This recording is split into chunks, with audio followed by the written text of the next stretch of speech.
Yan po mga kalapatids. Ito po ang ating bagong gagawin na loaf. Yan. Itong nilagyan ng kamatis. Yan.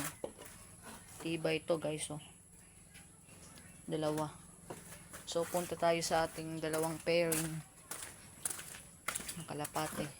Tandaan lang po. Baka madulas tayo guys. Yan po. Ito po sila. Yan. Isang grisel. Isang black na checkered. Yan o. Guys. Lilipat natin sila. Kasi nababasa. Yan o guys. Yan silang dalawa. Bagong pairing natin yan guys. So, dito natin sila ililipat. What? Dito. Medyo parang late na dyan, no? Dyan natin dun sa pinakadulo. Dyan natin nilalagay. Kasi tatlo na lang yung manok dito. Yun guys. Yan.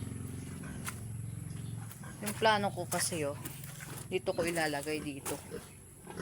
Papatong ko dyan sa mataas na bahagi ng lupa. So, sinabihan ako dito na lang. Dito sa loob. At lalagyan ko lang ng stand para yung sahig hindi mabasa. Lagyan ko lang ng stand. Yan ang mga kalapatids. Medyo daming tubig dito. Yan po. Yan yung loaf natin. Ito. Mamaya gagawin natin yan. So paalam.